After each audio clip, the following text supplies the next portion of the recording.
ఏం పథకాలు వస్తున్నాయి అన్న? పథకాలు అమ్మఒడి ఏది? 18 సంవత్సరాలు దాటిన ఆడవాళ్ళకి డబ్బులు ఇస్తాను అయ్యేమైపోయినాయి. ఏ పథకాలు అసలు? పథకాలు మరి అదేంటి అమ్మఒడి ఎంతమందికి ఉంటే అంతమందికి ఇచ్చారు ఎంతమంది పిల్లలు ఉంటే అంతమందికి ఇచ్చేసారు కదా.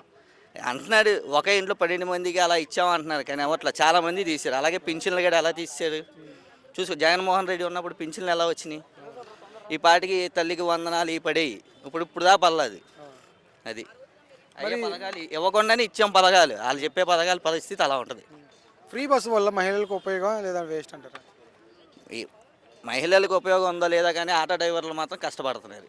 దానివల్ల ఆటో డ్రైవర్లు ఇబ్బంది పడుతున్నారు. మహిళలకు పెట్టడం మంచి పద్ధతే, కాకపోతే ఆటో డ్రైవర్లు కానీ చూడాలిగా గట్టిగా. వాళ్ళు పాపం ఏం లేకుండా.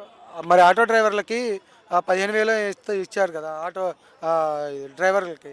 15,000 సంవత్సరానికి సరిపోతాయన్న ఒక మనిషికి. ఆ కుటుంబాన్ని 15,000తో నడిపించేస్తారా? వాళ్ళు రోజుకి 2,000 3,000 తోలుకుంటే రన్ చేస్తారు, కానీ మొత్తం ఎవరు ఎక్కకుండా ఉంటే ఆటో డ్రైవర్లు ఏమైపోతారు? అది ఫ్రీ గ్యాస్ ఎలా ఉంది? సంవత్సరానికి 3 ఇస్తున్నా అన్నారు. అవి ఎవరికి వస్తున్నాయి ఎవరు పడుతున్నాయి కూడా తెలియట్లా.